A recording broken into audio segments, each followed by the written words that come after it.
ભાઈ ગોંડલમાં રહેવા છતાં તમે આ જગ્યાની જન્માષ્ટમી ન જોઈ તો તમે બહુ મોટી ભૂલ કરો તો હું કામ કહું એના માટે વ્લોગ છેલ્લા સુધી જો.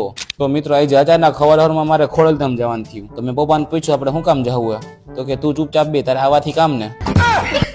તો મને રહીને ખબર પડી કે ખોડલધામ અમારે ધજા ચડાવવા જવાનું છે અને બધા અત્યારે અહીંયા દાંડિયા રાસ રમે છે. હું ન જાઉં તો વધુ સારું, બાકી ડીજે બંધ થઈ જાય. તો બસ બધા મન ભરીને દાંડિયા રાસ રમી લીધા અને અત્યારે અમે બધા જઈએ મંદિર બાજુ. પણ ખબર નહીં આ લાઈન ધીમી ધીમી કાં હાલે છે. હાસ માંડ ફાઇનલી લાઈન પૈતી અને મંદિરે જવાનો વારો આવ્યો. હવે ટૂંક જ સમયમાં દર્શન કરીને ધજા ચડાવશી. તો અમે બધા મસ્ત એવા દર્શન કરી લીધા અને ધજા ચડી ગઈ મસ્ત એવી. આ જોઈ લ્યો તમે કેમ, પણ આ જોઈ લ્યો આપણી ધજા લાગે ને મસ્ત એવી. તો મસ્ત એવી ધજા ચડાવીને અમે બધા આવી ગયા પ્રસાદ લેવા. આ થોડોક જાજો હે પણ શું કરું, ખાલી પેટ દિમાગ કી બત્તી નહીં જલતી ડાયલોગ છે ને.